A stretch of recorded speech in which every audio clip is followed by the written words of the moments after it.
Hello friends, പത്തരമാറ്റിൻ്റെ വരാനിരിക്കുന്ന പുതുപുത്തൻ എപ്പിസോഡിൻ്റെ റിവ്യൂയിലേക്ക് എല്ലാവർക്കും സ്വാഗതം. അങ്ങനെ ആദർശാണെങ്കിൽ ചന്തുമോളുടെ കാര്യത്തിൽ ആകെ ടെൻഷനിൽ നിന്നിങ്ങനെ നടക്കുക കേട്ടോ. വർക്കിലോ ജോലിയിലോ ഒന്നും ആദർശിന് ഒരു കോൺസെൻട്രേഷനും കിട്ടുന്നില്ല. ഫുൾ ടൈം ടെൻഷനിൽ ഇങ്ങനെ നടക്കുക കേട്ടോ. കാരണം ആദർശിനെയാണല്ലോ കുഞ്ഞിൻ്റെ അച്ഛൻ ഇങ്ങനെ പറഞ്ഞിരിക്കുന്നത്. അതുകൊണ്ട് തന്നെ ആദർശ് എല്ലാവരോടും ആകെ ദേഷ്യത്തിലും സങ്കടത്തിലും ഒക്കെ ഇങ്ങനെ നടക്കുകയാണ്. ഇതെല്ലാം കാണുമ്പോൾ നയന പറയുന്നുണ്ട് ആദർശേട്ടനോട്, ആദർശേട്ടന് എന്താ പറ്റിയേ, എന്തിനാ ഇങ്ങനെയൊക്കെ ചെയ്യുന്നേ, ആദർശേട്ടൻ്റെ മനസ്സിൽ എന്തെങ്കിലും വിഷമം ഉണ്ടെങ്കിൽ എന്നോട് പറയാമെന്നൊക്കെ പറയുമ്പോഴത്തേക്കും ആദർശിന് നയനോട് വല്ലാതെ ദേഷ്യപ്പെടുകയാട്ടോ. ഇതൊക്കെ കേൾക്കുമ്പോൾ നയനയ്ക്കാണെങ്കിൽ നല്ല സങ്കടവും ദേഷ്യമൊക്കെ വരുന്നുണ്ട്. കാരണം ആദർശിൻ്റെ സ്വഭാവം ഒരിക്കലും ഇങ്ങനെയല്ലായിരുന്നല്ലോ. ചന്തുമോൾ വന്നേ പിന്നെയാണ് ആദർശിന് ഈ മാറ്റങ്ങളൊക്കെ വരാൻ തുടങ്ങിയത്. അത് നയനയാണെങ്കിലും ശ്രദ്ധിക്കുന്നൊക്കെ ഉണ്ട് കേട്ടോ. പിന്നെ ആദർശാണെങ്കിൽ ചന്തുമോളോടും നല്ല സ്നേഹത്തിലൊന്നുമല്ല പെരുമാറുന്നത്. അവൾക്ക് എല്ലാവരും ഭക്ഷണം കൊടുക്കുന്നോ അവളോട് സ്നേഹത്തിൽ മറ്റുള്ളവർ പെരുമാറുന്നതൊക്കെ കാണുമ്പോൾ ആദർശിന് നല്ല ദേഷ്യം വരും. ആദർശാണെങ്കിൽ എല്ലാവരോടും നല്ലപോലെ ദേഷ്യപ്പെടും. എന്നിട്ട് പറയും ചന്തുമോൾ ഇത്രയും കെയറിങ് ഒന്നും ചെയ്യേണ്ട, കാര്യമായിട്ടൊന്നും നിങ്ങൾ നോക്കാൻ പോകണ്ടെന്നൊക്കെ പറയും കേട്ടോ. നയനയാണെങ്കിൽ പറയും ആദർശേട്ടാ അത് ചെറിയ കുഞ്ഞല്ലേ, അതിനോട് നിങ്ങൾക്ക് ഇച്ചിരി സ്നേഹത്തോടെ പെരുമാറിക്കൂടെ എന്നൊക്കെ ചോദിക്കുമ്പോഴത്തേക്കും ആദർശ് അതിനോട് ദേഷ്യപ്പെട്ട് പറയുന്നുണ്ട്, എനിക്ക് ഇത്രയ്ക്കൊക്കെ സ്നേഹമേ ഉള്ളൂ, ആ സ്നേഹമൊക്കെ മതി, അത് കവിഞ്ഞുള്ള സ്നേഹമൊന്നും വേണ്ട എന്നൊക്കെ പറയുന്നുണ്ട് കേട്ടോ.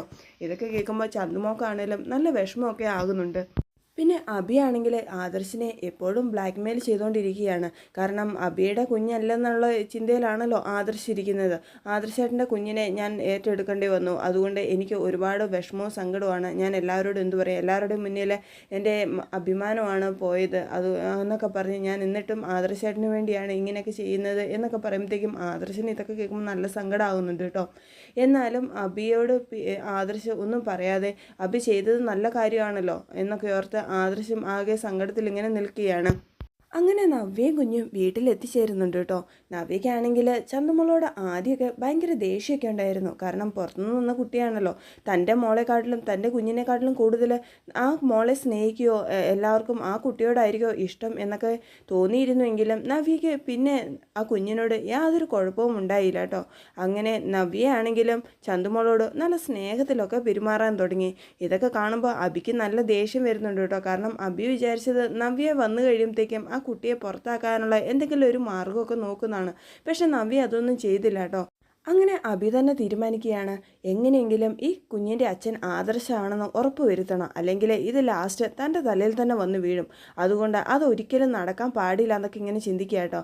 അങ്ങനെ അഭി ആ കുഞ്ഞുമായിട്ട് ചന്തുമോളുമായിട്ട് കൂടുതൽ അടുക്കാൻ ശ്രമിക്കുകയാണ്. എന്നിട്ട് ചന്തുമോളോട് ഒരുപാട് നേരം കളിക്കുകയും അതുപോലെ തന്നെ ചോക്ലേറ്റ് മുട്ടായിയൊക്കെ മേടിച്ച് കൊടുക്കുകയാണ് കേട്ടോ.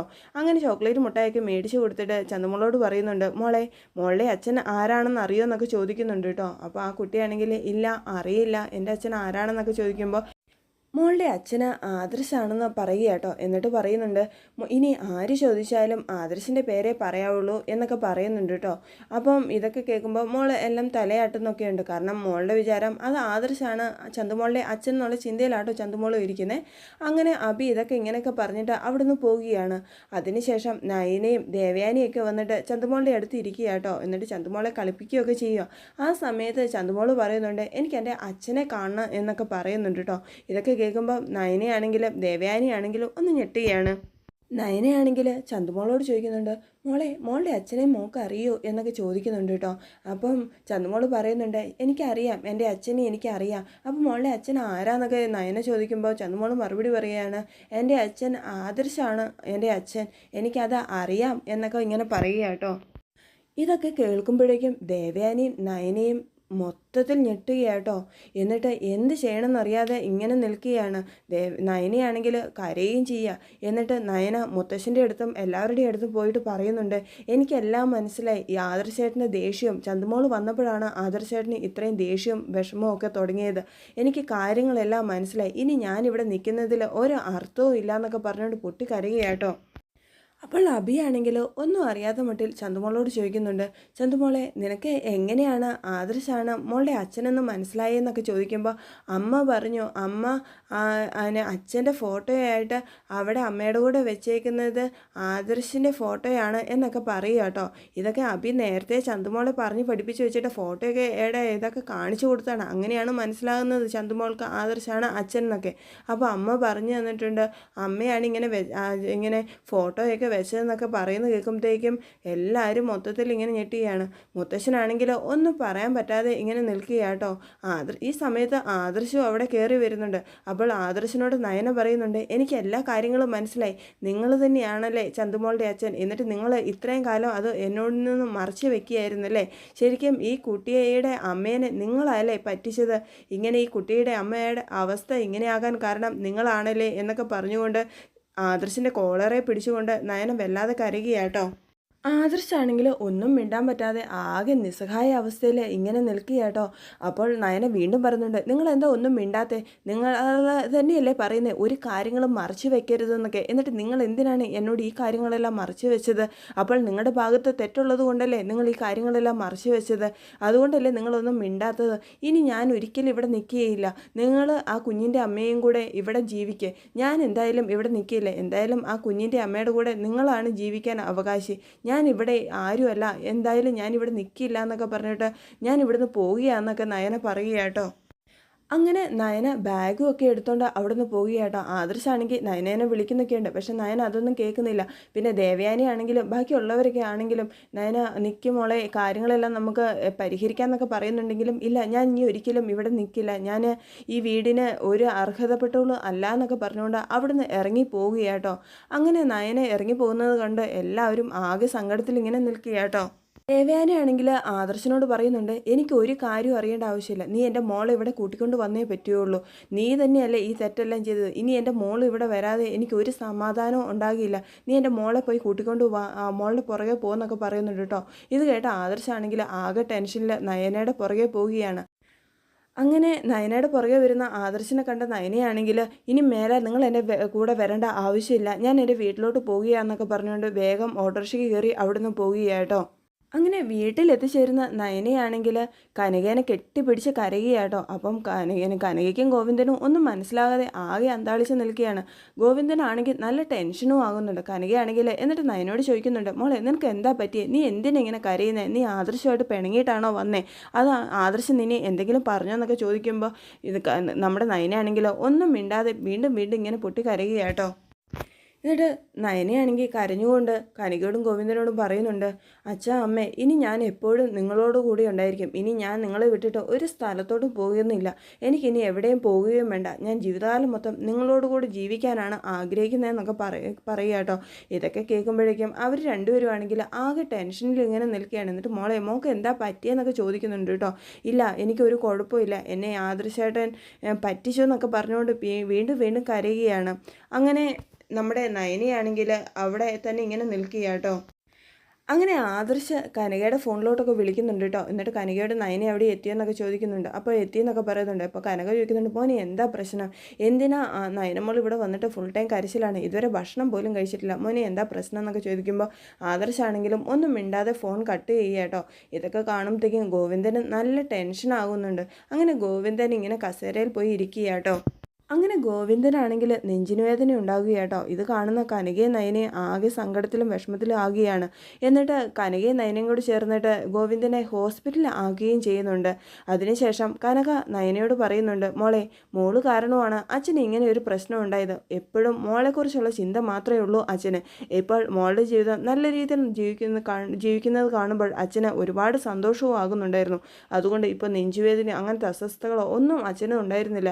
ഇപ്പോൾ മോളുടെ ജീവിതം എന്തോ പറ്റിപ്പോയി, മോൾക്ക് എന്തോ പറ്റി എന്നൊക്കെ ഉള്ള വിചാരം കൊണ്ടാണ് അച്ഛൻ ഇങ്ങനെയൊക്കെ സംഭവിച്ചത്.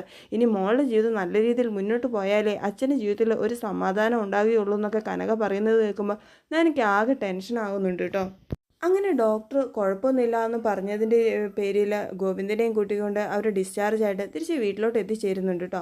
അങ്ങനെ കുറച്ച് ദിവസങ്ങൾക്ക് ശേഷം മുത്തശ്ശനും മുത്തശ്ശിയും കൂടെ വന്നിട്ട് നയനേനെ തിരിച്ച് അനന്തപുരിയിലോട്ട് കൊണ്ടുപോകാൻ ശ്രമിച്ചുകൊണ്ട് വിളിക്കുന്നൊക്കെ ഉണ്ട് കേട്ടോ. മുത്തശ്ശനും മുത്തശ്ശിയൊക്കെ വിളിക്കുമ്പോൾ നയന പറയുന്നുണ്ട്, ഞാൻ വരുന്നില്ല, കാരണം മുത്തശ്ശനും മുത്തശ്ശിയാണ് എന്നെ വിളിച്ചെങ്കിൽ എനിക്ക് ഒരുപാട് സന്തോഷമുണ്ട്. പക്ഷേ ഞാൻ ഇനി അങ്ങോട്ടില്ല. ഈ ചന്തുമോളുടെ അച്ഛൻ ആദർശേട്ടനാണെന്ന് മനസ്സിലായല്ലോ, അതുകൊണ്ട് ഞാൻ ഇനി ഒരിക്കലും അങ്ങോട്ട് വരുന്നില്ല. അതിനുള്ള അർഹത എനിക്കില്ല എന്നൊക്കെ പറഞ്ഞുകൊണ്ട് ആ മുത്തശ്ശനെയും തിരിച്ച് അയക്കുക കേട്ടോ.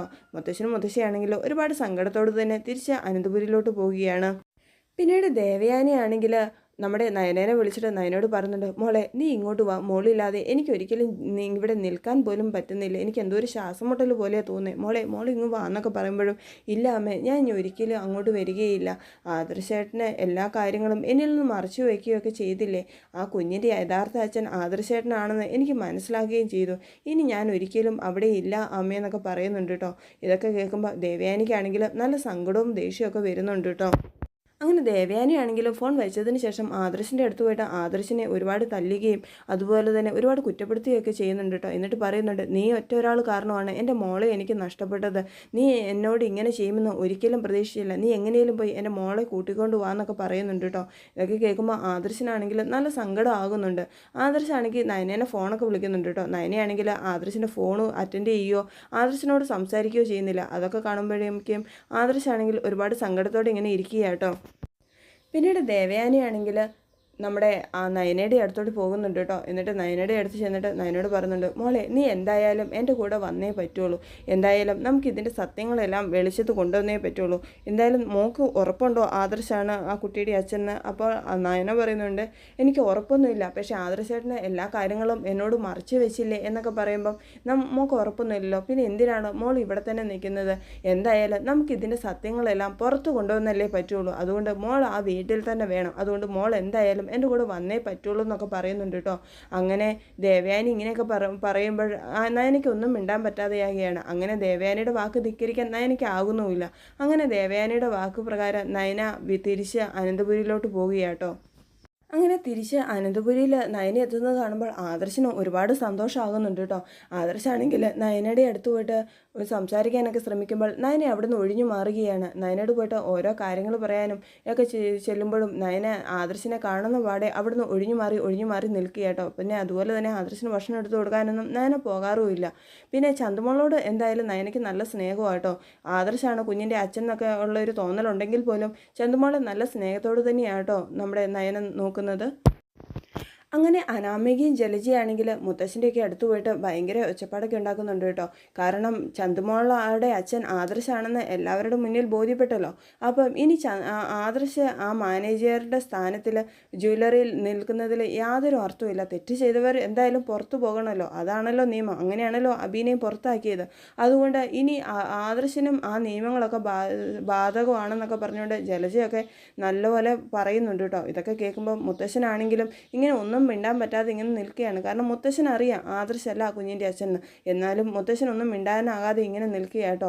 ഇത് കേൾക്കുന്ന ആദർശാണെങ്കിൽ വന്നിട്ട് പറയുന്നുണ്ട്, ഞാൻ എന്തായാലും മാനേജർ സ്ഥാനം ഒഴിയണമെന്നല്ലേ പറയുന്നത്, അത് ഞാൻ ഒഴിഞ്ഞോളാം, ഈ കുഞ്ഞിൻ്റെ അച്ഛൻ ഞാനാണെന്നാണല്ലോ നിങ്ങളുടെ എല്ലാം ചിന്ത, എന്തായാലും സത്യങ്ങളെല്ലാം പുറത്തു വരട്ടെ, അതുവരെ ഞാൻ ഇനി ആ പദവിയിൽ ഒരിക്കലും ഉണ്ടാകില്ല, ഞാൻ ജ്വല്ലറിയുടെ അടുത്ത് പോലും വരുന്നില്ല എന്നൊക്കെ പറയുക കേട്ടോ. ഇതൊക്കെ കേൾക്കുമ്പോൾ നമ്മുടെ മുത്തശ്ശനൊക്കെ നല്ല വിഷമമാകുന്നുണ്ട്. അങ്ങനെ നമ്മുടെ ആദർശ ആ മാനേജർ പദവിയൊക്കെ ഒഴിയുകയാട്ടോ.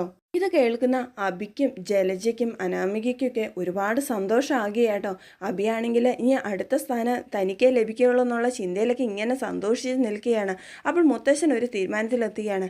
എന്തായാലും ആദർശാണല്ലോ ഈ സ്ഥാനത്ത് നിന്ന് ഒഴിഞ്ഞത്, നമ്മുടെ നയനമോൾ ഇരിക്കട്ടെ, കാരണം നമ്മുടെ നയനമോൾ ഈ ജ്വല്ലറിക്ക് ഒരുപാട് ലാഭങ്ങൾ ഉണ്ടാക്കി തന്നവളാണ്, അവളുടെ ഡിസൈൻസിലൂടെയൊക്കെയാണ് നമ്മളുടെ ഈ ജ്വല്ലറി കൂടുതലും ലാഭത്തിലോട്ട് പോയത്, അതുകൊണ്ട് ഇനി നയനമോളാണ് ഈ ജ്വല്ലറിയുടെ സ്ഥാനത്തിൽ ഇരിക്കണ്ടേ എന്നൊക്കെ പറയുന്നത് കേൾക്കുമ്പോഴത്തേക്കും അബിയും ജലജയും അനാമികയൊക്കെ ആകെ ഞെട്ടി ഇങ്ങനെ നിൽക്കുക കേട്ടോ.